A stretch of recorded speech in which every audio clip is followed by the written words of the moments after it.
था अब तक कि विलयन क्या है, विलयन की परिभाषा क्या है, फिर मिश्रण क्या होता है, समांगी मिश्रण क्या है, विषमांगी मिश्रण क्या है, हम समांगी मिश्रण को विलयन कहते हैं।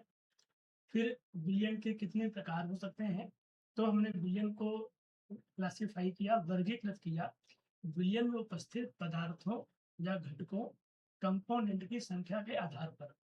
अगर 2 घटक हैं, 2 कंपोनेंट हैं, द्विअंगी विलयन। अगर 3 कंपोनेंट हैं तो त्रिअंगी या टर्नरी सॉल्यूशन। ऐसे ही अगर 4 कंपोनेंट हैं तो क्वाटरनरी सॉल्यूशन कहा। फिर हम लोगों ने देखा कि हमारे पाठ्यक्रम में पढ़ने के लिए मुख्य रूप से बाइनरी सॉल्यूशन है, द्विअंगी विलयन है। तो हम लोगों ने द्विअंगी विलयन को थोड़ा विस्तार से देखा। अगर द्विअंगी विलयन है तो 2 घटक हैं, 2 कंपोनेंट हैं। हमने उसमें से एक घटक को सॉल्यूट विलेय और दूसरे घटक को सॉल्वेंट विलायक कहा। हम लोगों ने यह भी समझा कि विलायक किसे कहा जाता है।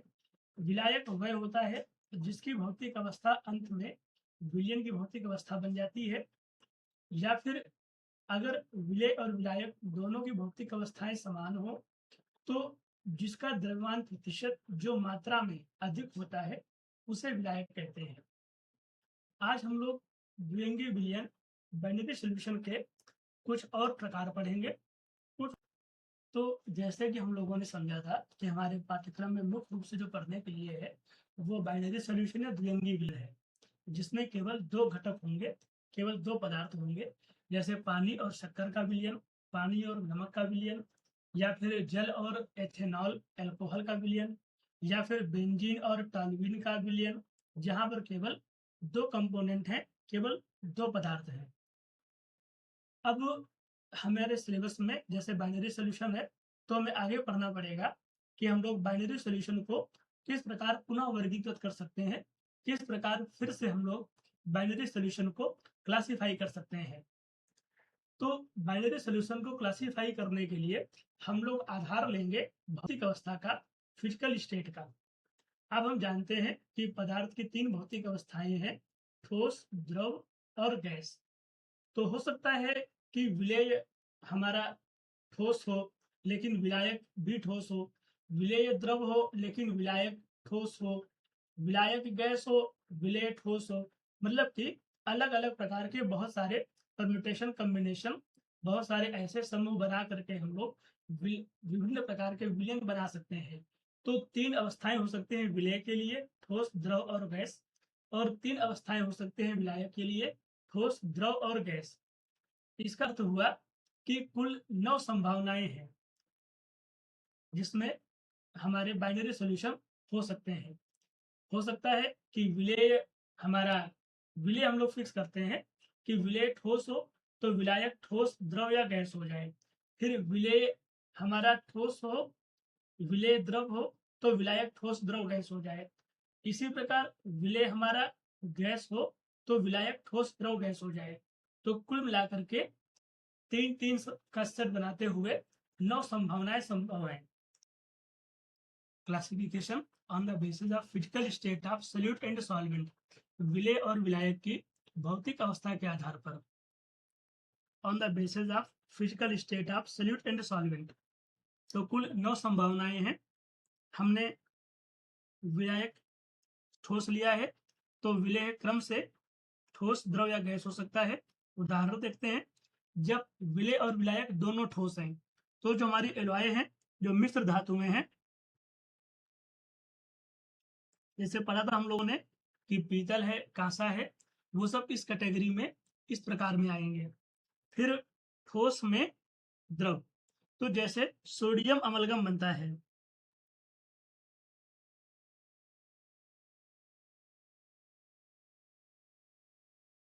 मरकरी के साथ।